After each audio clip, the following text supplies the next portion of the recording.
வயசுல ஐஸ்வர்யா ராய் ஜோடி கேக்குது அப்படின்னு பொறாமேடா. அவங்க பேரு கனிமொழின்னாங்க. அவங்க இப்ப சேஸ்வதா ஏதோ பேரை மாத்தி வச்சிருக்காங்க. தமிழ் எப்படி அழியுதுன்னு கேட்டீங்கன்னா இப்படித்தான். இப்ப என் தம்பி கூல் சுரேஷ் அவனே பேசிட்டான். ஆனா நீங்க என்ன நினைக்கிறீங்க? அவனை பைத்தியக்கார மாதிரி பாக்குறீங்க. பரமசிவன் பாத்திமா திரைப்படத்தினுடைய பாடல் வெளியீட்டு விழாவிற்கு வருகை தந்திருக்கிற அச்சு ஊடக, காட்சி ஊடக அன்பு உறவுகள் அனைவருக்கும், மேடையிலே அமர்ந்திருக்கிற பெருமக்கள், கலைஞர்கள், அரங்கை நிறைத்து அமர்ந்திருக்கிற என் அன்பு சொந்தங்கள் அனைவருக்கும் என்னுடைய அன்பும் வணக்கமும். பாடல் வெளியீட்டு விழா என்றாலே இசையமைப்பாளர் தான் அதனுடைய நாயகன். ஒரு சிறு வயது மிக நேர்த்தியாக இசை, அந்த இசையை கேட்கும்போதே ஒரு உற்சாகம் பிறக்குது. நான் என்னுடைய தம்பி கார்வன் என்று கூட சொல்லிட்டு இருந்தேன். ரொம்ப நல்லா இசையமைச்சிருக்கிறார். குறிப்பா அந்த திருமண விழாவில் நடக்கிற வந்திருக்க அந்த பாட்டும் சரி, சிவனடியார்கள் ஆடுகிற அந்த பாடலும் சரி, மிக செறிவா அந்த பாட்டை தந்திருக்கிறார். அதுக்கப்புறம் கேட்ட ஒரு பின்னணி இசையுமே ரொம்ப திறம்பட செய்திருக்கிறதா சொன்னாங்க. அப்படி ஒரு இளம் வயதில் இவ்வளவு திறமை மிக்க ஒரு இசைக்கலைஞரை பார்ப்பது ரொம்ப வியப்பாகவும் பெருமையாகவும் இருக்கு. தம்பி சிவன் சக்கரவர்த்திக்கு என்னுடைய அன்பும் வாழ்த்துக்களும். பாடலுக்கு மெட்டுக்கு எழுதுவது என்பது ஒரு எவ்வளவு கடினமானது என்பது தெரியும். இல்ல, என்னுடைய தம்பி ஏகாதேசி ரொம்ப இளம் வயதிலிருந்து நான் அறிவேன், என்னையும் அவன் அறிவான். கம்யூனிஸ்ட் இயக்கங்களில் தமிழ்நாடு முற்போக்கு எழுத்தாளர் சங்கங்கள் நடத்துகிற கலை இரவுகளில் தான் நான் என் தம்பியுடைய ஐக்கோ எல்லாரும் நாங்கள் இணைந்தோம். இணைத்தது ஒரு கொள்கை உறவு, அதை தாண்டி எங்களுக்கு இரத்த உறவு எல்லாம். தம்பி கார்வண்ணன் குறிப்பிட்டது மாதிரி ஏகாதேசி என்றாலே அந்த ஆத்தாவும் சேல அந்த ஆகாயத்தை போல பாடலை யாரும் மறக்க முடியாது. அது இந்த தமிழ்நாடு தாண்டி உலகம் முழுமைக்கும் போய் சேர்ந்த ஒரு உன்னதமான ஒரு காவிய படைப்பு தான் சொல்லணும். தாயினுடைய அன்பை அந்த சேலையை வச்சு சொல்லியிருக்கிற விதம் அவன் ஆகச்சிறந்த கவிஞன் என்பதை காட்டும். அதுக்கப்புறம் நிறைய திரைப்படத்துல பாடல்கள் எழுதித்தான். இந்த படத்துல பாடல் எழுதியிருப்பது எனக்கு பெருமை, ரொம்ப மகிழ்ச்சி. அது என்னுடைய தம்பி கார்வன் படத்துல வளர்ந்து வருகிற இளைய இசையமைப்பாளரோடு ஒளிப்பதிவாளர் என் தம்பி துரைமுருகன் தான் அந்த காணொலியை காட்டினார். அந்த முன்னோட்டத்தை அது எடுத்தோன்னே கேட்டது, இது யார் ஒளிப்பதிவுன்னு. ஏன்னா எனக்கு தெரியும் இது அப்படின்னு. அது சுகுமாரனோன்னா அதான் நினைச்சேன் அப்படின்னு. அவனுடைய ஒளிப்பதிவு ரொம்ப சாதாரண ஒளிப்பட கலைஞனாதான் வந்தான். அப்புறம் சேர்ந்து மிக குறுகிய காலத்துக்குள்ள அதை கற்றுக்கொண்டு தன்னுடைய திறமையை வளர்த்து சிறந்த ஒளிப்பதிவாளர்களில் ஒருவரா தன்னை நிலைநிறுத்திக்கிட்டான். உன்னுடைய கும்கி ஆகட்டும், அதுக்கு முன்னாடி வந்த மைனா, 2 படமும் மிகச்சிறப்பா. கும்கி எல்லாம் ஒளிப்பதிவு அசாத்தியமா செஞ்சிருப்பான். அது நிறைய ஆற்றலை வெளிப்படுத்தினா. அப்புறம் தம்பி சிவகார்த்திகேயன் நடிச்ச இந்த மான் கராத்தே அந்த படத்திலேயே அவன் ரொம்ப நல்லா இருக்கும் ஒளிப்பதிவு. இதுலயே பார்த்திருப்பீங்க, அந்த அதிகாலை அந்த ஒளியை உள்வாங்கி அவன் பதிவு செஞ்ச விதம், அந்த சூரிய ஒளியை உள்வாங்கி பதிவு செஞ்ச விதமெல்லாம் அவ்வளவு அழகா இருக்கும். அந்த காடுகளில் வயல்வெளிகளில் அவனுடைய கருவி பயணிச்சு போற இது அவ்வளவு தெளிவா இருக்கும். அது பேசிய தொகுத்து வழங்கியவர்களோட சொன்னாங்க, அவர் சுருக்கமா பேசிட்டாருன்னு. அவர் தான் மொத்தமாவே தன்னுடைய ஒளிப்பதிவு கண்களால பேசிட்டாப்ல. என்னுடைய தம்பி என்பதுல எனக்கு ரொம்ப பெருமை. அவன் தம்பினா சும்மா தம்பி இல்ல, சொந்தமான தம்பி. அவனுடைய அண்ணனும் ஒளிப்பதிவாளர் தான். அவனும் நிழல் பட கலைஞனா, ஒளிப்பட கலைஞனா திரைப்பி மிகப்பெரிய ஒளிப்பதிவாளரா பல படங்களை செஞ்சு என் தம்பி ஜீவனுடைய தம்பி தான் என் தம்பி சுகுமார் அவர்கள். இதுல நடித்திருக்கிற கலைஞர்கள் என்னுடைய அண்ணன் மனோஜ்குமார் அவர்கள் மிகச்சிறந்த வெற்றி படங்களை கொடுத்தார். மண்ணுக்குள் வைரம்னா அவரே ஒரு மண்ணுக்குள் வைரம் தான். முதல் படத்துல அவ்வளவு ஒரு துணிவோடு ஒரு கதையை தொடுவதற்கு ரொம்ப துணிச்சல் வேணும். அதுல உங்களுக்கு தெரியும் எங்களுக்கு என்ன உறவு என்னன்ட்டு. ஆனால் அவரு எங்க அப்பாவிடம் இருந்து வெளியில மண்ணுக்குள் வைரம் படத்தை எடுத்து அந்த படத்துல ரொம்ப சிறப்பா இருக்கும். படம், உரையாடல், எல்லா கதாபாத்திரம் எல்லாம் முதல் படத்திலே நடிகர் திலத்தை இயக்குறதுன்னா அது சும்மா சாதாரண இது இல்ல என்ன. ஆமா, எங்க அப்பா என்ன பாடுபடுவார் பசுமல்ல. முதல் மரியாதை எப்படின்னு தெரியாது, நான் தான் அதுக்கு எழுத்தாளர். என்ன சொன்னாலும் எங்க அப்பா வந்து உரையாடலை ஏத்துக்க மாட்டாங்க. 2 பேருக்கு ரொம்ப நேரம் சண்டை நடக்கும். அங்க நாற்காலியில எங்க ஐயா என்னைய பார்த்துருப்பாரு. என் மேல ரொம்ப அன்பு. என்னதான் ஐயா பிரச்சனை உனக்கு உங்க அப்பனுக்கும்? இல்லைங்க, நான் என்ன எழுதி கொடுத்தாலும் அதை வேணான்னு கிழிச்சு போட்டேன், தூர போட்டேன். என்ன நீ என்ன நினைக்கிற, நான் என்ன பேசணும்னு நினைக்கிறேன், எனக்கு சொல்லு, நான் கேட்கல, பேசிவிட்டேன். அவ சொல்லிடுவோம். காட்சி நடந்து வரல இந்த இடத்துல எங்க ஐயா எங்க அப்பா என்ன ஓகே அப்படின்ட்டு போயிடுவாங்களா. ஏல சொன்னோன்னு எங்க ஐயா அந்த வேட்டி எடுத்து தொடச்சிட்டு இப்படி தேடுவோம். அப்புறம் நான் அந்த கூட்டத்துல நிற்பேன், இப்படி பார்த்துட்டு ஓகே அப்படின்னு கேட்பாரு. ஏன்னா நான் நீ சொன்னது வந்துருச்சா அப்படின்னு. ஓகே அப்படின்னு. ஒரு 2-3 தடவை இது நடந்துகிட்டு இருக்கு. எங்க அப்பா கவனிக்கல. ஒரு தடவை நம்ம ஓகே சொன்ன பிறகு வேற யார்கிட்ட ஓகே கேட்கிறாரு, யாரு அப்படின்னா அப்படி திரும்பி பார்த்தா கூட்டத்துல நானு உடனே இங்க என்ன நடக்குது அப்படின்னு நான் ஒரு பக்கம் ஓட, எங்க ஐயா ஒரு பக்கம் ஓடி தெரிச்சு. அப்புறம் அது மாதிரி அவர்கிட்ட அந்த பெரிய மேதையை வந்து முதல் படத்துல இயக்குறது என்பது சாதாரண ஒரு பெரிய வாய்ப்பு. மண்ணுக்குள் வைரம்னா வைரம் தான். அதுக்கப்புறம் எங்க அண்ணன் எவ்வளவு வணிக படங்கள் எடுத்துட்டாங்க, பெரிய வெற்றி படங்கள் எல்லாம் கொடுத்துட்டாங்க.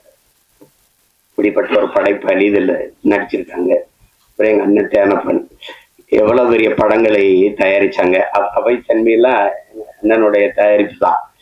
இப்ப பார்த்தா எங்க அண்ணனை பாக்குறதுன்னா நம்ம படங்கள்ல பாத்துக்கிற வேண்டியது இருக்கு. இப்ப நடிக்க வந்துட்டாங்க. ஆனாலும் எங்க அண்ணனை வந்து அவரு குணத்திற்கும் அவர் படத்தில் நடிக்கிறது வில்லனா நடிக்கிறாரு, சகிக்க முடியல.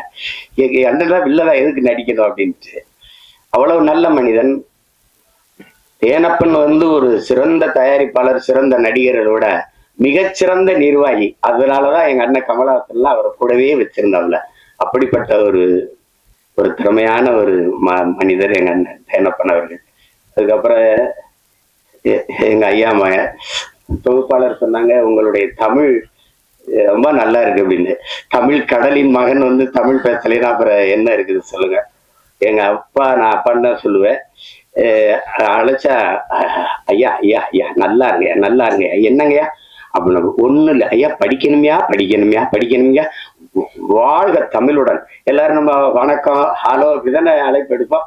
நான் அழைச்சவன நான் தான் தெரிஞ்சிடும். வாழ்க தமிழுடன் சொல்லுங்கய்யா அப்படி பேசுவோம். அவ்வளவு ஒரு அன்பு. தமிழ் கடல்னா தமிழ் கடல் தான். ஒன்னு சொல்றேன், நானே எங்க ஐயா மேனும் நான் தம்பி படம் இயக்குறேன். நாங்க எல்லாம் ஒன்னா பணி செய்யறோம். அதுல கவி பேரரசு முத்தமிழ் பேரறிஞர் ஐயா வைரமுத்து கிட்ட பாடல் வாங்க போறோம் 2 பேரும் இல்லையா ஐயம்மன. அப்ப இங்க இருக்குது ட்ரஸ்ட்புரத்துல. அங்க போய் உட்காந்து பேசிக்கும் போது நான் அறிமுகப்படுத்துறேன் ஐயாவோட பையன் அப்படின்னு. உட்காருங்கன்னு பேசிட்டு ஐயா சொன்னது ஞாபகம் இருக்கு. வைரமுத்து அவர்கள், தம்பி கம்பன் கூட அவன் எழுதின காப்பியத்துல கொஞ்சம் வரிய மறந்தாலும் மறந்திருப்பான், ஆனா அப்பா மறந்திருக்க மாட்டாரு அப்படின்னு இல்லையா. அவ்வளவு பெரிய அறிஞன் அவரு. தமிழ் கடல்னா சும்மா இல்லை. அப்படி ஒரு பேரறிஞருடைய பெரிய தமிழ் பொக்கிஷத்தினுடைய மகன் எங்களுடைய ஐயா மகன். எனக்கு எப்பவும் எங்க ஐயா மகன், அவருக்கு எப்பவும் நான் அராஜகன் தான். அதுக்கப்புறம் சொல்லணும்னா எங்க அண்ணன் MS பாஸ்கர் சொல்லி சிரிச்சுக்கிருந்தான். இவன்லாம் ஏன்டா நடிக்க வந்தான்னு சில பேரை தோணும். எங்க அண்ணன் ஏன் இவ்வளவு நாள் நடிக்க வரலைன்னு தோணும். ஒரு பின்னணி கலைஞனாவே இருந்து திரைமறைவிலே தன் குரலாலேயே பல பேருக்கு நடிப்புக்கு உயிர் ஊற்றிய ஒரு மாபெரும் கலைஞன். ஒரு காலம் அவரை கைவிடாம கொண்டாந்து நம்ம முன்னாடி நிறுத்திடுச்சு. எந்த கதாபாத்திரம்னாலும் ஆகச் சிறப்பா செய்யக்கூடிய ஆற்றல் இன்னைக்கு தமிழ் திரையுலகில எங்க அண்ணனுக்கு தான் இருக்கு. பல படங்களை சொல்லலாம். அது சிறிய கதாபாத்திரம் பெருசு அப்படிலாம் கிடையாது. அது ஒரு தவம். என் தம்பி சொல்லும்போது சிவாஜி மாதிரின்னு எங்க அண்ணன் கூச்சப்பட்டார். நாங்க உங்களை சிவாஜின்னு சொல்லல, அது மாதிரின்னா மாதிரின்னு எப்படின்னா அந்த ஈடுபாடு. உதாரணமா இப்ப எங்க ஐயாட்ட சொல்றேன். எங்க ஐயாவுக்கு பசுமன் படத்தில் நடிக்கும் போது அண்ணன் சிவகுமார உங்களுக்கு தெரியும், அது ஒரு பிசாசு. ராதிகா மேர தெரியும், அவங்க ஒரு பிசாசு. எல்லாருமே மிகச்சிறந்த கலைஞர்கள். அந்த திரையை உயிரா நேசிக்கிற ஒரு கலைஞர்கள். இது எங்க அப்பா கண்ணன் ஒளிப்பதிவு எல்லாம். இப்ப இவங்க என்னன்னா எப்ப படப்பிடிப்புனாலும் அதிகாலையில ஒரு 5 மணி, அதிகாலையில ஒரு 4 மணி அப்படி வச்சா இங்க இருந்து வண்டி போய் நாங்கெல்லாம் நிக்கும் போது ஒரு நாற்காலியை போட்டு ஒரு ஆள் உட்கார்ந்துருக்கு. அது யாருன்னா எங்க ஐயா நடிகர் திலகம் அவர்கள் உட்கார்ந்துருப்பாங்க. தினம் கூச்சப்படுவாங்க, என்னடா நம்ம இவ்வளவு முன்னாடி வந்தோம், அதுக்கு முன்னாடி உட்கார்ந்துருக்காருடா அப்படின்னு நினைச்சு இவங்க எல்லாம் கூடி பேசுறாங்க. நாளைக்கு எப்படியாவது நம்ம சீக்கிரம் அவருக்கு முன்னாடி ஒரு 5 நிமிஷமா அதுக்கு முன்னாடி வந்துடணும்ட்டு. புரியுதா அவங்களுக்கு? எல்லாரும் பேசி வச்சு வரும்போது அதே மாதிரி முன்னாடி நாற்காலி போட்டு உட்கார்ந்துருக்காரு. என்னடைய ஐயோக்கிய பிள்ளைகளா, எனக்கு முன்னாடி நீங்க வந்துருவீங்களா அப்படின்னு. அந்த இதுல இத்தனை படம் நடிச்சும் அந்த ஈடுபாடு, அந்த முனைப்பு, அந்த ஆர்வம், ஒரு துளியும் குறையாத ஒரு மகனை நம்ம பார்க்கவே முடியாது திரையுலகில. அது மாதிரி இப்ப எங்க அண்ணனுக்கு என்னன்னா எந்த கதாபாத்திரம் கொடுத்தாலும் அந்த அர்ப்பணிப்பு முழுக்க உள்வாங்கி அந்த கதாபாத்திரத்தின் தன்மையோடு இணைந்து வெளிப்படுத்துகிற ஆற்றல் இன்றைய தலைமுறையில் எங்க அண்ணன் எம்.எஸ். பாஸ்கருக்கு இணையா யாரும் இல்லை. அது சின்ன இப்ப நீங்க அண்மையில இப்ப ஓடிக்கொண்டிருக்கிற டூரிஸ்ட் ஃபேமிலி அந்த படத்தை பாத்தீங்கன்னா கூட அந்த அந்த பையனை தம்பி சசியை இவர் கொடுமைப்படுத்துறாருங்கும் போது நம்ம கோபமா வரும். அவ நிக்கும் போது அவன் நான் கேரளா மலையாளின்னு சொன்னது இல்லை, நான் இலங்கையில இருந்து வந்திருக்கேன், இல்லை தமிழன்னு சாவி எப்படி போட்டு கண்டிடு சேவ் பண்ண போகணும் அப்படின்னு வரல. அது இங்கிலீஷ் நடிகை. என்ன இங்கிலீஷ் நடிகை? எங்க அண்ணன் கருப்பா போயிட்டானே ஒழி, அவன் இங்கிலீஷ் நடிகனெல்லாம் பெரிய நடிகை, மிகப்பெரிய கலைஞன். அவனுக்கு ஒரு வரம் வந்திருக்கு பாருங்க, தாத்தா காமராஜுக்கு குரல் பதிவு கொடுத்த கலைஞர். அது எவ்வளவு பெரிய இது. எப்படி சிலர் இதெல்லாம் இன்னும் எனக்கு நான் ஒரு தாய் குழந்தையோட ஐயா என் புருஷன் இப்படி போலீஸ் பிடிச்சிட்டு போயிருச்சா, ஏன் பிடிச்சிட்டு போனா அங்க சும்மா பிடிச்சிட்டு போயிருக்க மாட்டாங்களே, இல்ல சாராயம் தானே பாத்தியா, சாராயம் தானே ஐயா என் குடும்பம் கிடமா அதுனா சேச்சே பாப்பா பாப்பா. அதெல்லாம் கொலகார போய் கொலை பண்ணா அவனை மன்னிக்கலாம், ஒரு குடும்பம் தான் போகும், சாராயம் வச்சாதான் ஊரே நாசமா போயிடும், போப்பா உடனே மன்னிக்க முடியாது அப்படிம்பாரு.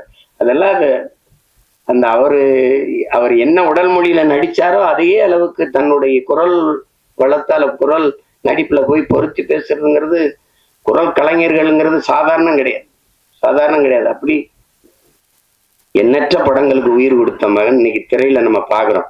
நானே எங்க ஐயா மேனும் பேசிட்டு இருந்தாலும் ஒரு 15-20 வருஷத்துக்கு முன்னாடி வந்திருக்க கூடாதா அப்படின்னு. அது அவ்வளவு பெரிய அற்புதமான ஒரு கலைஞன் எம்.எஸ். பாஸ்கரன் தான். அவர் இந்த படத்துல நடிச்சிருக்கிறார். அது என் தம்பியோட இயக்கத்துல. இப்ப என்கிட்ட கேட்கிற நீ ஏன்டா எனக்கு வாய்ப்பே கொடுக்கல, நான் படம் எடுக்கிற நிலைமையிலையான்னா எடுத்து. அதுக்கப்புறம் என்னுடைய தம்பி விமல், நாங்க அவனை கதாநாயகனா பாக்குறது இல்லை, எங்க குடும்பத்துல ஒரு இளைய தம்பி அவன். எங்களுக்கு எல்லாருக்கும் அப்படித்தான், அவன் மேல நாங்க எல்லாரும் பேரன்பு வச்சிருப்போம். எங்க குடும்பங்கள்ல இருக்கிற எல்லா நிகழ்வுலையும் அவன் இருப்பான். அப்படி செல்ல தம்பி அவரு. அவனுடைய வெற்றி, அவனுடைய வளர்ச்சியில எங்களுக்கெல்லாம் பெரும் ஆர்வமும் பெரும் மகிழ்ச்சியும் இருக்கு. இன்னும் அவனுக்கு களவாணி மாதிரி படம் வரணும், இருந்தாலும் அவனுக்கு வாகை சுடவா மாதிரி படம் நிறைய வரணுங்கிறத என்னுடைய இது. அந்த படத்துல என் தம்பி சர்க்குணமும் இன்னும் அவனுக்கும் அந்த மாதிரி ஒரு படம் வரணும். என் தம்பி விமலுக்கும் அவ்வளவு சிறந்த ஒரு படம். அது பல விருதுகளை எல்லாம் வென்றது. ஒரு வாழ்வியலை இந்த வறண்ட நிலப்பகுதியில் வாழ்கிற செங்கல் காலவாயில் இருக்கிற அந்த மக்கள், அந்த பிள்ளைகளின் கல்வி, எவ்வளவு சிறந்த படைப்புல நடிச்சு அந்த தம்பி இதுல கதாநாயகன் நடிச்சிருக்கிறார். சாயா அவங்க எங்க அண்ணன் பொண்ணு, அவங்க மறந்துருப்பாங்க. ஒரு தடவை எங்க அண்ணன் மகள் நடிச்சுக்கிட்டு இருக்காவ அறிமுகப்படுத்தினார் யார் கண்ணன். நாங்கெல்லாம் ஒரே குடும்பம், அதுல நம்ம வீட்டு பொண்ணு நம்ம படத்துல நடிச்சிருக்கிறது பெருமை. அடுத்து சாஸ்விதா அவங்க கேட்டேன், அவங்க பேரு கனிமொழின்னாங்க. அவங்க இப்ப சேஸ்வதா ஏதோ பேரை மாற்றி வச்சிருக்காங்க. தமிழ் எப்படி அழியுதுன்னு கேட்டீங்கன்னா இப்படித்தான் கனிமொழின்னு ஒரு பேரை மாத்தி வைக்கிறது. அப்படிதான் என்ன பண்றது, ரெயின்போன்லயே தமிழ்ல எழுதுங்கன்னு சொல்ற நிலைமையில இருந்தா அதெல்லாம் நம்ம மொழியில பேர் வச்சுக்கிறது கூச்சப்பட வேண்டியது இல்லை. நீங்க நல்ல பேரு, அதெல்லாம் உங்க பேரு கனிமொழி அவர்கள். அடுத்து என்னுடைய தம்பி சுரேஷ், என் மண்ணுக்காரன், என் மேல பெரிய பாசம் கொண்டவன். என்ன மனசுல பட்டதை கூச்சமெல்லாம் பேசுவான். அது மத்தவங்களுக்கு வெறுப்பா இருக்கு. இப்ப என்னையெல்லாம் பார்த்தா சில பேருக்கு அருவருப்பா இருக்கு, வெறுப்பா இருக்கு. என்னத்தையோ பேச்சு கிடக்குறாப்புல இந்த ஆள் அப்படின்னு. அது மாதிரிதான் அது. அது அவனுடைய இயல்பு. அவனுடைய இயல்பு. அவனுக்குள்ள நல்ல ஒரு மனிதன் இருக்கான், நல்ல மனிதாபிமானம் இருக்கு. இருக்காரு. சிவன் கைகட்டி நின்னா சரியா இல்ல. என் பாட்டன் ஆதி பெரும்பாட்டன் கைகட்டுறது சரியா இருக்குது. அதுக்கப்புறம் விஆர் அவரு, விமல் அவரு, நீங்க நல்லா வரணும், நல்ல உடலை நல்லா பேண்டுறீங்க, உங்களுக்கு பாராட்டு. நீங்க அதை தொடர்ச்சியா செய்யுங்க. இன்றில் என்றாவது சரியான வாய்ப்பு வந்துடும். என் தம்பி அருண் விஜய் தெரியுமா, OMCல நாங்கெல்லாம் பயிற்சி எடுப்போம். அப்ப அவன் நல்ல உடலை வச்சிருப்பான். வாய்ப்பு சரியா வரல. நான் சொன்னேன், நீ இதை மட்டும் சரியா செஞ்சுக்கிட்டே இரு, ஒரு நாள் நீ சரியான இடத்துக்கு வந்து வென்றுவாங்க. அதே மாதிரி அவனுக்கு படம் வந்து அடிச்சுட்டான். தடயம் அந்த படங்கள்லாம் வந்து குற்றம் 23 அடிச்சுட்டான். அதனால அதை மட்டும் சரியாகுங்க. உங்களுக்கு ஒரு சான்று இருக்காருங்க சார். எனக்கு எங்க அண்ணன் சரத்குமார நான் அண்ணன் தான் கூப்பிடுவேன். நாங்க ரொம்ப நெருக்கம். விண்ணூர்தி நிலையத்துல சந்திச்சோம். இப்ப பொன்னியின் செல்வன் வெளியாயிடுச்சு. வணக்கு இந்த வயசுல ஐஸ்வர்யா ராய் ஜோடி கேக்குது அப்படின்னு பொறாமேடா. அவர் சார் உடலை நல்லா வச்சுட்டா எந்த வயசுலயும் சாதிக்கலாம்டாங்க. அததான் எல்லாருக்கும் சொல்றேன். நம்பிக்கையோடு இருங்க, சாதிக்கலாம். அப்புறம் எல்லாரையும் சொல்லிட்டேன். தம்பி புவன் படத்தொகுப்பாளர், அதுக்கப்புறம் அம்மா ஆதிரா அவர்கள், அவங்க எங்க ஊர் பொண்ணவங்க, பாண்டிச்செல்வி அவங்கள வந்து இன்னைக்கு பார்த்தாலும் அந்த மருது படத்துல 2 கையிலையும் கம்பெடுத்து சுத்துறதா இருந்து காட்சி தான் எனக்கு ஞாபகத்துக்கு வருது. ரொம்ப அருமையான பெண்மணி. நமக்கு தமிழ் திரையுல கிடைச்ச ஒரு இயல்பான முகம், இயல்பான நடிப்பை வெளிப்படுத்தக்கூடிய ஒரு திறமையான கலைஞர் அவங்களுக்கு என்னுடைய அன்பும் வாழ்த்துக்களும் எல்லாரையும் சொல்லிட்டு நினைக்கிறேன். என் தம்பி சுகுமார் இருக்கான். அவ திரையுலகத்தை தாண்டி நடிப்பு, இதை தாண்டி என் மேல அன்பு வந்த ஒருத்தன். அவனுக்கு மொழி இனப்பற்றதிகம். காதல் படத்துல இருந்தே தம்பி சுகு எனக்கு தெரியும். அப்புறம் மகேந்திரன் சிறந்த கலைஞன். அவனுக்கு வாய்ப்பு சரியா அமையல. அவன் நடிச்ச சல்லியர்னு படம் இருக்குது, சல்லியர்கள். அதுல அவன் தான் கதாநாயகன். மிகச்சிறப்பா நடிச்சிருப்பான். இருக்கானா போயிட்டான். மகேந்திரன் ரொம்ப சிறப்பா நடிச்சிருப்பான். ஒரு போராளியா வந்திருப்பான். அவருக்கு காலம் இருக்கு, எங்க போயிருப்பது. நல்ல திறமையான கலைஞன். அப்புறம் என் தம்பி துரைமுருகன் சரி, அவன் சமூக பற்றாளர், சமூக ஆர்வலர். என் தம்பி கிடாரி அப்படின்னா உங்களுக்கு தெரியும். அது காலையில கிடாரி மாடுகள் நாங்கள் சொல்லுவோம். அது ஒரு திமிரு எடுத்த திணவு எடுத்தது அது சொல்லுவோம். அது கிடாரி படத்துல ரொம்ப அருமையான இது கையாண்டிருக்கு. குறிப்பா எங்க அண்ணன் வேல ராமூர்த்தியுடைய கதாபாத்திரம் எனக்கு இன்னும் மனசுல இருக்கு. தம்பி பிரசாத் முருகேசன் அவர்கள்.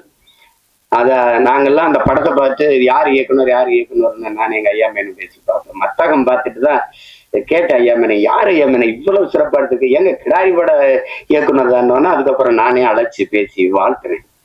ரொம்ப திறம்பட்ட. அவனுக்கு என் மேல அன்பு இருக்கு இல்லையோ, அவனுடைய மகனுக்கு என் மேல பேரன்பு பிடிப்போம். என்னை பாக்குறதுக்காக வந்திருக்காருனாங்க. நான் அவனை சந்திக்கணும். இது எல்லாரையும் சொல்லிட்டேன். என்னுடைய தம்பி கார்வண்ணனை பற்றி உங்களுக்கு சொல்லணும். நாங்க அவரு எந்த திசையில இருந்தார், நான் எந்த திசையில இருந்தேன்னு தெரியல. ஆனா எங்களை ஒரு ஒரு உணர்வு இணைக்குது. அது எங்களுடைய மொழி இனப்பற்று. அப்ப அவர் எடுத்த படங்கள், இப்பதான் படம் பார்க்கும்போது அவர் பெட்டிக்கடை முதல் படம், அதுவும் கிராமத்துல நடந்த அனுபவத்துல எடுத்ததுதான். அதுக்கப்புறம் தமிழ் குடிமகன், அது என் தம்பி துரை சொன்ன மாதிரி ஒடுக்கப்பட்ட தமிழ் சமூகத்தினுடைய நிலையை, இன்றைக்கு அந்த நிலை இருக்குது அப்படிங்கிறத படம் எடுத்தார். என்னுடைய தம்பி சேரன் அவர்கள் நடிச்சிருந்தாங்க. ரொம்ப அருமையான படம். நான் திரையில பார்க்க முடியல, தொலைக்காட்சியில தான் அந்த பார்த்தேன். அதை பார்த்துட்டு நான் பாராட்டி வாழ்த்து அறிக்கையெல்லாம் கொடுத்தேன். ரொம்ப சிறப்பா இயக்கியிருந்தார். அது உரையாடல்கள், திரைக்கதை, போக்கு எல்லாமே மிக நேர்த்தியா இருந்தது. அடுத்தது இப்ப இந்த படம் மிக சிறப்பா வரும்னு நினைக்கிறேன். அது தொடர்றதுக்கு ஒரு பிரச்சனையை, அந்த பிரச்சனையை பயந்து தான் அதை சரி செய்ய முடியாமையே போயிருக்கு. அது ஒரு சமூகத்தில் இருக்கிற பெரிய அவலம் தான். சில இதை பேச மறந்துடும் இல்லையா. மேல்பாதி மங்கலத்துல கோயிலுக்குள்ள விடலைன்னா நமக்கு எதுக்கு பிரச்சனைன்னு நினைக்கிறாங்க. ஓட்டுக்காக நிக்கிறவன் தான் அதை சிந்திப்பான், நாட்டுக்காக நிக்கிறவன் அதையெல்லாம் சிந்திக்க முடியாது. நீ போட்டா போடு, போடலைன்னா போ. சரி எதுவோ அதுதான். உலகத்துல என் அன்பு சொந்தங்கள் உங்களுக்கு சொல்லுவேன், உலகத்தில் சாதித்த எல்லோரும், இந்த உலகத்தை இவ்வளவு பெரிய மாறுதலுக்கு கொண்டு வந்த எல்லோரும் தன் மனச்சான்று வழிகாட்டுதன்படி நடந்தவன் தான் இவ்வளவு பெரிய மாறுதலை கொண்டு வந்திருக்கான். நீங்க சின்ன சமரசம் செஞ்சாலும் அது சரியா வராது. வெளியில என்ன சொல்றா, நீங்க ஒவ்வொருத்தனும் என்ன சொல்றான், உலகமே உன்னை இது செய் என்று சொன்னால் சரியில்லை என்று பட்டால் செய்யாத, உலகமே செய்யாதே என்று சொன்னால் சரி என்று பட்டால் செஞ்சிருந்த. அதுதான் கோட்பாடு. அதை தான் நம்ம செய்யணும். விவேகானந்தர் நமக்கு என்ன கற்பிக்கிறார்?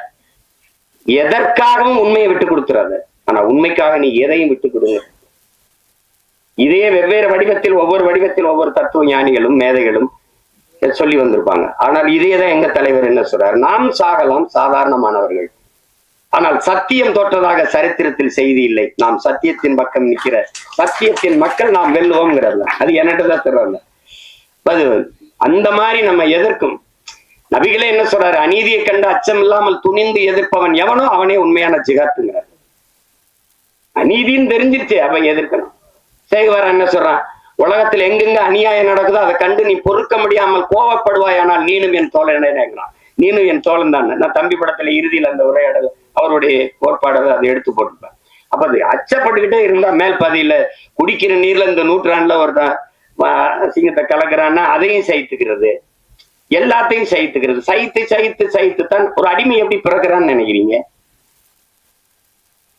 அடிமை எப்படி பிறக்கிறான்? அநீதியை கண்டு எதிர்க்க துணிவில்லாதவன் அதை சகித்துக் கொள்கிறான், தொடர்ந்து சகித்துக் கொள்கிறவன் அடிமையாகிறான். இவ்வளவுதான் அடிமையின் பிறப்பு.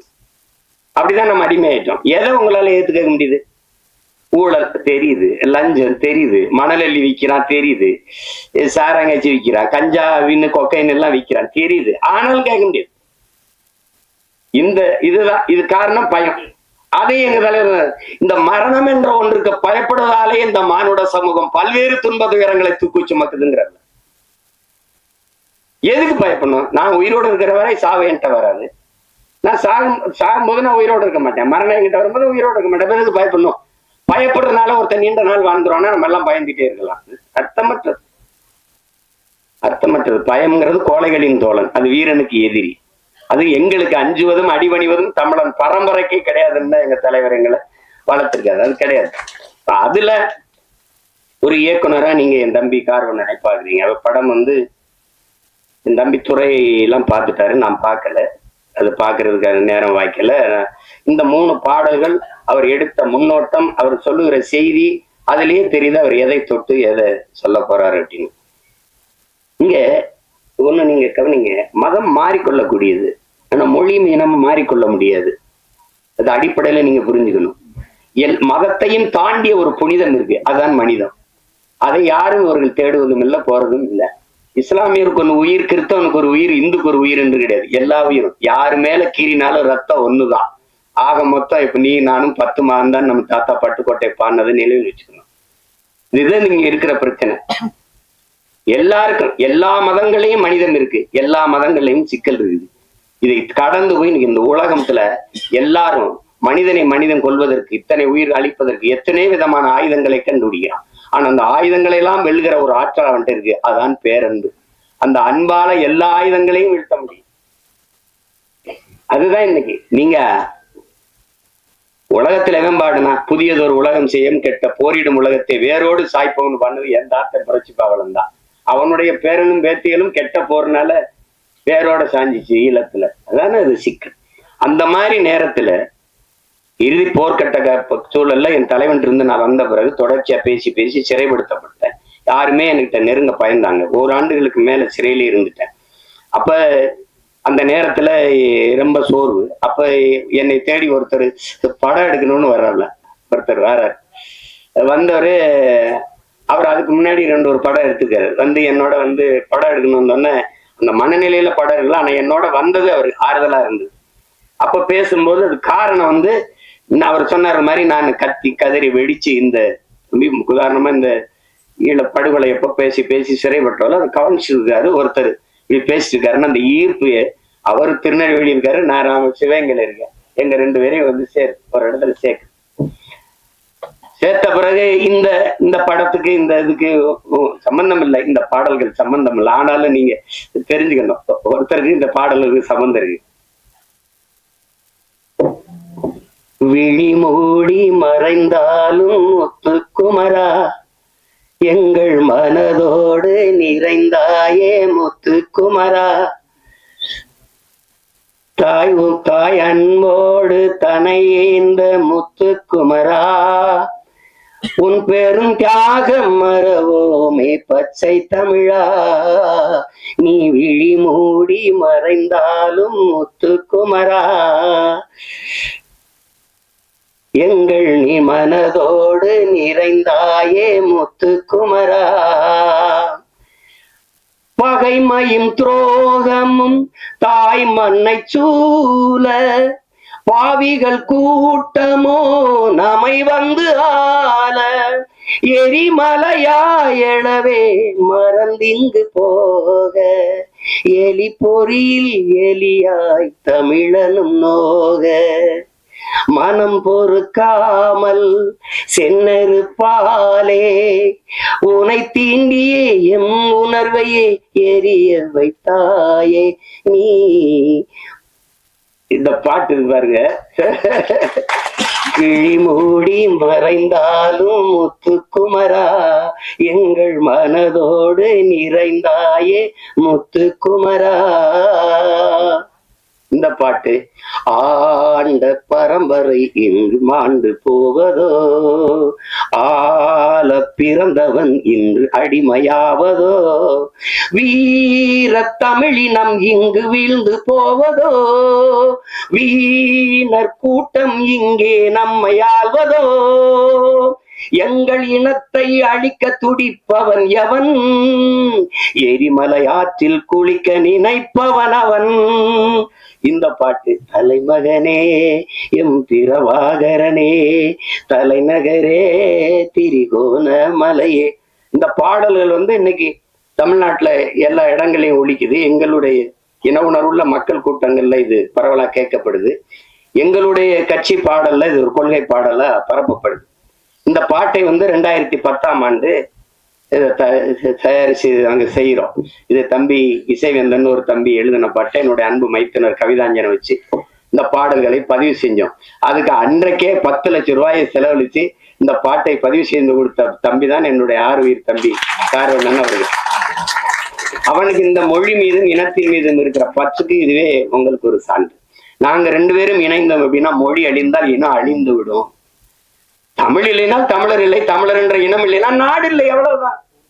இங்க எல்லாரும் தமிழ் தேசிய அரசியல், தமிழ் தேசிய அரசியல் ஒரு தீண்டத்தகாத வார்த்தை போலவும் வேற்றுக்கிற சொல்பவரும் மொழி காக்க, இனம் காக்க, மண் காக்க, மண்ணின் வளம் காக்க, மண்ணின் மக்களின் நலம் காக்க, அந்த மக்களின் மானம் காக்க ஒரு அரசியல் இருக்கு. அந்த அரசியல் தான் தமிழ் தேச அரசியல். இதெல்லாம் தேவையில்லைன்னா இது தேவையில்லை. அதான் சொன்னால இது தேவை. எங்கள் முன்னவர்கள் கே.பி. விஸ்வநாதனோ, அண்ணல் தங்கவோ, மறைமலையடிகளோ, அல்லது சிவானந்தமோ, சிங்காரவேலரோ, ரெட்டமலை சீனிவாசனோ, ஐத்தியாச பண்டிதரோ, மாப்போசியோ, சீபா ஆதித்தனாரோ வரும்போது அவனுடைய பேரன் சீமா நிக்கிற புறச்சுழல் இல்லை. அன்னைக்கு காவிரியில் தண்ணி கேட்டா அடிச்சு விரட்டல, அந்த கச்சத்தையை பறித்து கொடுத்துட்டு சுட்டு 840 மீன் சுட்டு போடல. மீத்தேன் பூமி தாயின் ஈரக்கொலை அறுக்கல, அணுகுல ஸ்டெர்லைட் இப்படி நச்சு ஆலைகளை நிறுவி எங்களை கொல்லல. எதை தேடினாலும் இந்த அரசியல் தேவைப்படுது. தேவைதான் கண்டுபிடிப்பின். இந்த அரசியல் வேணுமா, ஜெயிக்குமா ஜெயிக்காதா, அதை விட தேவையா தேவையில்லையா, அதுதான் கோட்பாடு. அந்த அடிப்படையில் நாங்க இணைந்து பணி செய்தோம். என் தம்பி என்னோட ஒரு தம்பி, அவன் உணர்வால இணைந்தாலும் உறவான ஒரு உயிரான தம்பியா எனக்கு முதன்மை தளபதியா களத்துல நின்னா என் தம்பி கார்வண்ணன். அவன் நாங்குநேரி தொகுதியில 2016ஆம் ஆண்டு நாங்க 234 சீமாம் வர்றாப்புல 234 பேர் முதல்ல இருக்கானா கட்சியிலன்னு கேட்டாலாம் இருக்கு. இப்ப மறுபடியும் போட போறானா தனிச்சுன்னு கேட்கிறாலும் இருக்குது. அப்ப போட்டோம். அதுல நாங்குநேரியில ஒரு தளபதியா நின்று களத்துல பணி செய்தவன் என்னுடைய தம்பி கார்வண்ணன். வெறும் திரைப்பட இயக்குனர்னு வச்சுக்கீங்க. அவனுக்குள்ள இருக்கிற போர்க்குணம் தான் இந்த மாதிரி கதைகளை தொடணும்ட்டு. அன்னைக்கு அவனுக்கு ஆதரவு இல்லை, இன்னைக்கு அண்ணன் இருக்கு, அண்ணனுக்கு பின்னாடி பெரிய படை இருக்கு. அதனால அது ஒண்ணும் இல்லை. திரையரங்கு கிடைக்குமா கிடைக்காதான்னு ஒரு அச்சப்படுற சூழல்ல நம்மளை தள்ளி விட்டுருக்காங்க. அதெல்லாம் மாறும். அதுக்கு ஒரு காலம் வருது. காலம் வரும் என்று காத்திருந்த தலைவனின் பிள்ளைகள் இல்லை, எங்களுக்கான காலத்தை உருவாக்கிய தலைவனின் பிள்ளைகள் நாங்க. எல்லாரும் நீரின் போக்குல நீரில் நீஞ்சினவங்க இருக்கான், நெருப்பாற்றில் நீஞ்சியவன் எங்கள் தலைவன், அவன் பிள்ளைகள் நாங்க. இதெல்லாம் ஒண்ணும் இல்ல. உங்களுக்கு எல்லாருக்கும் சொல்றதுக்கு முன்னாடி எனக்கு ஒரு தடவை பேசும்போது பேச்சு வாக்குல சொல்றாப்புல, இந்த சாவு மனிதன் இந்த மரணம் ஒன்று பயப்படுறதுனாலதான் எல்லா சிக்கலையும் எதிர்கொள்ள வேண்டியது இருக்குதுன்னு ஒரு தடவை சொல்லிடுறாரு. திருப்பி தம்பி போறான் திருப்பி அப்படிங்கும்போது ஒரு தடவை சொல்றாரு, சாக துணிஞ்சிருங்க எல்லாம் உங்களுக்கு சாதாரணமாயிருன்ட்டு. ஏன்னா சாக பயந்தவன் தரித்திரமாகிறான், சாக துணிஞ்சவனை சரித்திரமாகிறான். சான்று சாக்ரட்டிஸ் மரண தண்டனை விதிச்சாச்சு, குப்பியில விஷத்தை ஊத்தி வச்சாச்சு, 1 மணி நேரம் கழிச்சு குடிக்கலான்றான். யாரு? விஷத்தை ஊத்தினவன். வச்சு கை எடுக்கிறது எடுத்து குடிச்சிடறாப்ல, சாவுக்கு பயப்படல. 1 மணி நேரம் கழிச்சு குடிக்கலான்றான், உங்களுக்கு அவகாசம் கொடுக்குறவன் எடுத்து குடிச்சிடறாப்ல. அதனாலதான் அவன் சரித்திரத்துல அவனுக்கு இடம். உங்களுக்கு புரியுதுன்னு நினைக்கிறேன். பகத்சிங் மன்னிப்பு கடிதம் எழுதி கொடுத்தா விட்டுறேங்கிறான் தூக்கு தண்டனையில. ஆளுநருக்கு கடிதம் போகுது, பகத்சிங் அனுப்புறான். மன்னிப்பு கடிதம் தான் பகத் கேட்டான்னு நினைச்சு பிரிக்கிறாப்ல. பிரிச்சா போய்த்துக்கார, நீ தூக்குல போட சொல்லியிருக்க, அதை ஏற்க முடியாது. நான் உனக்கு அரசியல் போர் செஞ்சிருக்கேன், அதனால என்னை துப்பாக்கியில சுட்டு கொள்ளு, இல்லைன்னா பீரங்கி வச்சு என் நெஞ்ச பிளந்து கொள்ளு, தூக்குல போடாத. ஏன்னா அப்படிதான் உங்களுக்கு. அதை படிச்சுட்டு அவனுக்கு வேர்த்திருச்சு, மிரண்டுட்டான். அதனாலதான் சரித்திரத்துல அவனுக்கு இடம். உங்களுக்கு புரியுதுன்னு நினைக்கிறேன். இவன் நண்பர்கள் சொல்றாங்க, பகத் நீ வெளியில வா, நம்ம இன்னும் வீரியமா போராடலாம், ஒரு மன்னிப்பு கடிதம் தானே எழுதி கொடுத்துட்டு வந்துருன்ட்டு. பகத் சொல்றான், எல்லாரையும் போலதான் எனக்கும் வாழணும்னு ஆசை இருக்கு, ஆனால் நான் வெளியில வீரியமா போராடுவதை விட இந்த மரண கயிற்றை துணிஞ்சு முத்தமிட்டன்னா பகத்தை போல வீரமிக்க மக்களை இந்த மண்ணின் விடுதலைக்கு பெற்றுத்தர வேண்டும் என்று எண்ணற்ற தாய்மார்கள் விரும்புவாங்க, அதனால நான் இந்த தூக்கு கயிறை முத்தமிடுறேன்ட்டு. ஆனாலும் பகத்துக்கு அந்த வீரமிக்க மரணத்தை வெள்ளக்காரன் தர சரியா இல்லை, சம்மதிக்கல. தூக்குதான்ட்டான். தூக்குல போடும்போது அவன் கேக்குறான், நீ ஏன்டா அந்த காலத்தை ஏன்டா நீ துப்பாக்கியில சுட சொன்ன, ஏன் பீரங்கில சுட்டு கொள்ள சொன்ன? இல்ல, என் உடலிலிருந்து கடைசி உயிர் துளி பிதுங்கி வெளியேறுகிற வரை என் தாய்லத்தை என் கால்கள் தொட்டுக்கொண்டே இருக்கணும், அதுக்குத்தான் நான் என்னை துப்பாக்கியில சுடுன்னு சொன்னேன்றான். திருப்பி தூக்குல போடும்போது அந்த கருப்பு அங்கி போட்டு மூடுவான்ல, பிளாக் மாஸ்க், 2 பேர் தான் எடுனவன், ஒண்ணு பகத்சிங், இன்னொன்னு சதாம் ஹுசேன். உங்களுக்கு தெரியும் நினைக்கிறேன். எடுறான்ட்டான் பகத்சிங், அந்த கருப்பு துணியை எடுறான்ட்டான். எடுத்துட்டு போட சொன்னேன். ஏன்னா அந்த விழி பிதுங்கி என் உயிர் வெளியில கசிந்து போற கடைசி நொடி வர துளி வர என்னுடைய கண்கள் என் தாய் மண்ணை பார்த்துக்கிட்டே சாகணும்டான்னா. அதனாலதான் பகத்சிங் இன்னைக்கு நம்ம சரித்திரத்துல இருக்கான். சேகுவேராவை சுடுறதுக்கு எதிரி நிறுத்தும் போது இப்படி குறி வைக்கிறான். அப்படி குறி வைக்கும் போது, டியர் காம்ரேட், நீங்க என் நெத்திக்கு குறி வைக்கிறீங்கன்னு நினைக்கிறேன், கொஞ்சம் இடது பக்கமா வாங்க, இப்ப சுடுங்கன்ட்டான். அதனாலதான் சேகுவேராவுக்கு இடம். உங்களுக்கு அப்ப மரணத்துக்கு பயந்தவெல்லாம் உங்களுக்கு திரு விவேகானந்தர் சொல்றாருல, வரலாற்றில் எப்போதும் வீரர்களுக்கு தான் இடம், அடிமைகளுக்கு இடம் இருந்திருக்கு, ஏன் ஏழைகளுக்கு கூட வரலாற்றில் இடம் இருந்திருக்கு, கோழைகளுக்கு ஒருபோதும் வரலாற்றில் இடம் இருந்தது இல்லை. அதனால இதுக்கெல்லாம் பயந்தா ஒண்ணும் இல்லை. அப்ப அந்த துணிவுலதான் என்னுடைய தம்பி இந்த கருத்தை துணிஞ்சு எடுத்து படத்துல பதிவு செய்யறார். அவருக்கு என்னுடைய பாராட்டுக்கள். அவன் என் தம்பிக்கு இருந்த இந்த திரையுலக மேல இருந்த பற்று வெளிப்படுது பாருங்க. அவனே தயாரிச்சு, அவனே இயக்கி, அதுல ஒரு கதாபாத்திரத்திலே நடிச்சு, தொடர்ந்து இது தமிழ் குடிமகனும் அவருடைய தயாரிப்பு தான், அவருடைய இயக்கத்துல இது பண்ணியிருந்தார். இப்ப அந்த முயற்சியை நான் முழுக்க பாராட்டுறேன். என் தம்பி கார்வண்ணனுடைய படைப்பு என்பது என்னுடைய படைப்பு, நானே இயக்கியது போல ஒரு மகிழ்ச்சி, எனக்கு ஒரு உற்சாகமும் ஒரு பெருமையும் இருக்கு. அந்த படம் உறுதியா வெல்லும். உலகெங்கும் இருக்கிற என் உயிர் சொந்தங்கள் என் தம்பிக்கு நல்ல ஆதரவு கொடுத்து இந்த படத்தை மாபெரும் வெற்றி படமாக மாற்றணும். அதுதான் அது. ஏன்னா அரிய படங்கள் தவிர்க்கப்பட்டது. ஒரு நல்வாய்ப்பா இன்னைக்கு உங்களுக்கு அயோத்தி, இந்த டூரிஸ்ட் ஃபேமிலி, இந்த மாதிரி படங்கள்லாம் மக்களால் ஏற்கப்பட்டுருச்சுங்கும் போது மனசு ஒரு நிறைவா இருக்கு. இப்ப என் தம்பி சூரியோட மாமன் இதெல்லாம் நல்லா ஓடுதுங்கிறாங்க. கேட்டுக்கிருவேன் ஒவ்வொரு தடவை, ஐயா மேன அது பாத்தீங்களா, நாங்க 2 பேரும் அராஜகம், அந்த மலையாளத்துல ஒரு படம் வந்திருக்கு, அதுல இருக்கு, ஓடிடில பாத்துருங்க அப்படின்னு. அப்படி அந்த மாதிரி நாங்க ஒருத்தருக்கு ஒருத்தர் பரிமாறிக்கிறது. ஏன்னா இவங்க எல்லாம் சொல்றாங்க, நீங்க வேற தளத்துக்கு போயிட்டும் இதை நேசின்னு, காதலிச்ச பொண்ணு வேற ஒருத்தனை கல்யாணம் பண்ணிட்டு போனாலும் நல்லா இருக்கணும்னு வாழ்த்துற மாதிரிதான் இது. இது ஒண்ணும் செய்ய முடியாது. எங்க எங்க அண்ணன் எனக்கு சொல்லும்போது, திரைக்கலை பேச்சு இரண்டும் இராணுவத்தின் வலிமை மிக்க 2 பிரிவுகள்ப்பா. ஒன்றை செய்ய ஒன்றையோ, ஒன்றை செய்ய ஒன்றையோ கைவிட்டக்கூடாது. நீங்க 2ஐயும் செய்யணும்னு. ஒன்றை செய்ய 2ஐயும் செய்யணும் தான் நினைக்கிறேன். அத என் தம்பிக்கே திரையரங்கு கிடைக்காதுன்னு பார்த்தானா எனக்கு என்ன ஆகுதுன்னு நீங்க யோசிச்சுக்கிறோம். அது கடினம். அதனால படம் எல்லா தம்பிகளும் எடுக்கிறாங்க. படை கட்டத்தான் பெரிய யாரும் இல்லை. அதனால இந்த வேலையே எனக்கு சரியா இருக்கு. என் தம்பிகள் அதை செய்யட்டும். ஆனால் இதை பார்த்து ரசித்து வாழ்த்துறது அது என்னுடைய பொறுப்பு. இங்க என் தம்பி கார்வன் சொன்னா, நம்மளை நாம பாராட்டலை யாருன்னு. அது சொல்லி சீசர் சொல்றான், நீ அடுத்தனை உன்னை எந்திரிச்சு உன் தகுதியை பாராட்டுற வர பொறுத்திருக்காதரா, நீயே எந்திரிச்சு பேரறிவிப்பு செஞ்சிரு, நான் ஆக சிறந்தவன் அப்படின்னு சொல்லிருன்றான். அதனால இப்ப எங்க அண்ணன் MS பாஸ்கரை நாங்க பாராட்டல, யார் பாராட்டுவா? இப்ப என் தம்பி கூல் சுரேஷ் அவனே பேசிட்டான். ஆனா நீங்க என்ன நினைக்கிறீங்க? அவனை பைத்தியக்கார மாதிரி பாக்குறீங்க. இதுதான் பிரச்சனை. எங்க அப்பா இங்க பாருங்க, எங்க அப்பா இங்க பாருங்க, பசும்பன் படத்துக்கு பாட்டு இசைக்கிறது முதல்ல ரகுமான் அவர்கள் தான் இசை. அவன் 2 பேரும் வண்டியில போயிட்டு இருக்கான். எங்க அப்பாவே வண்டி விட்டுறாங்க. வண்டி விட்டு அதுல சொல்லுக்குள் வார்த்தையை சுருக்கி வைக்கும் சூத்திரதாரி கண்ணனுடைய ஆகாயத்தின் மறுபக்கத்தையும் அவருக்கு பார்க்க திரும்பி வருது, திருப்பி எழுதி. அப்ப இப்படி நம்மளை நாமளே பாராட்டி பேசிக்கிறது நல்லாவா பாருக்கு? கேட்கிறவங்க ஒரு மானே, நம்மளை நாமே பாராட்டிட்டாதான்டா, வேற எவனும் நம்மளை பாராட்ட மாட்டான்டா. அப்பத்தான் நான் முடிவு பண்ணேன், நீங்க ஓடும் போது எவனும் உற்சாகப்படுத்த கைதட்டலாம், நீங்களே கைதட்டிட்டு ஓடிட வேண்டியதுதான். வழி கிடையாது. உங்களை நீங்களே உற்சாகப்படுத்திக்கணும். இல்லைன்னா யாருமே பாராட்டணும் இந்த சமூகம் முன்னாடி வரவனுக்கு தான் கைதட்டும், 3வது வரவனுக்கு கைதட்டாரு. அவன் சொல்றான்ல, முன்னாடி வந்தவனுக்கு 1வது வந்தவனுக்கு கைதட்டுறார். அவன் வெற்றி கழிப்பிழைப்பான், நீ கைதட்டுறதே அவன் காதுல விடாது. ஆனால் 3வது வந்தவன் முதுகுல தட்டி கொடு, அவன் மரணம் வரைக்கும் உன்னை மறக்க மாட்டாங்கிறான். அதான் முக்கியம். அதனால நம்ம பிள்ளைகளுக்கு ஒண்ணு இருக்கு, தோல்விங்கிறது ஒரு பெரியது. தோல்விதான் வெற்றியின் தாய். தோல்வியே சொல்லுது, என்னைய தொட்டு விட்டு போனவன் தோற்றதாக வரலாற்றில் செய்தி இல்லை இல்லையா? எளிதில் வென்றவனின் மீதை மலரை விட மெல்லிதா இருக்கும், தோற்று தோற்று வென்றவனின் மீதை இரும்பை விட கடினமா இருக்கும்ன்றான். அதனால அது ஒரு சிக்கல் இல்லை. இந்த இந்த படத்தை பொறுத்த வரைக்கும் அதுல என் தம்பி அவன் சொல்ல வந்த செய்தி, அதை எடுத்துக்கிட்ட செய்திக்கே ஒரு பாராட்டு, அந்த துணிவுக்கு ஒரு பாராட்டு. இல்லைன்னா நீ சீமானின் தம்பியா இருந்து பயனே கிடையாது.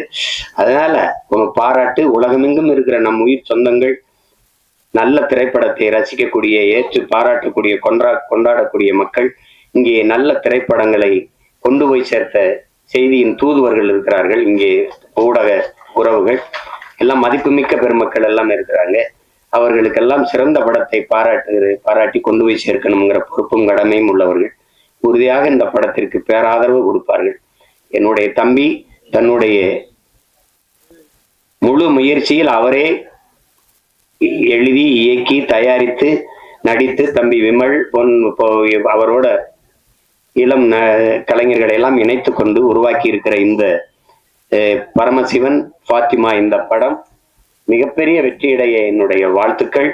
அதிலே கலை இயக்குனராக பணிபுரிந்த என் தம்பி வீரசமர், ஒளிப்பதிவாளர் என்னுடைய தம்பி சுகுமார், குறிப்பாக இசையமைப்பாளர் தீபன் சக்கரவர்த்தி, என்னுடைய தம்பி கவிஞர் ஏகாதேசி, எல்லோருக்கும் என்னுடைய அன்பும் வாழ்த்துக்களும்.